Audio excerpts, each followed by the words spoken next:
بسم اللہ الرحمن الرحیم۔ قبروں پر سجدہ کرنا حرام ہے۔ صحیح بخاری حدیث نمبر 1330، ابو داؤد کی حدیث نمبر 3227۔ قبروں کو پختہ کرنا حرام ہے۔ صحیح مسلم کی حدیث نمبر 2247 اور ابو داؤد کی 3225۔ قبروں پر لکھائی کرنا حرام ہے۔ ابو داؤد کی 3226 اور ابن ماجہ کی 1563۔ قبروں پر عرس اور میلے لگانا حرام ہے۔ ابو داؤد کی حدیث نمبر 2042 اور مسند احمد کی 8790۔ قبروں پر موم بتی اور چراغ جلانا حرام ہے۔ سنن نسائی 2047۔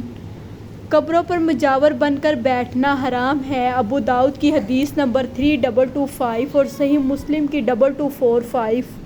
قبروں کی طرف رخ کر کر نماز پڑھنا حرام ہے۔ صحیح مسلم کی 2250 اور ابو داؤد کی 3229۔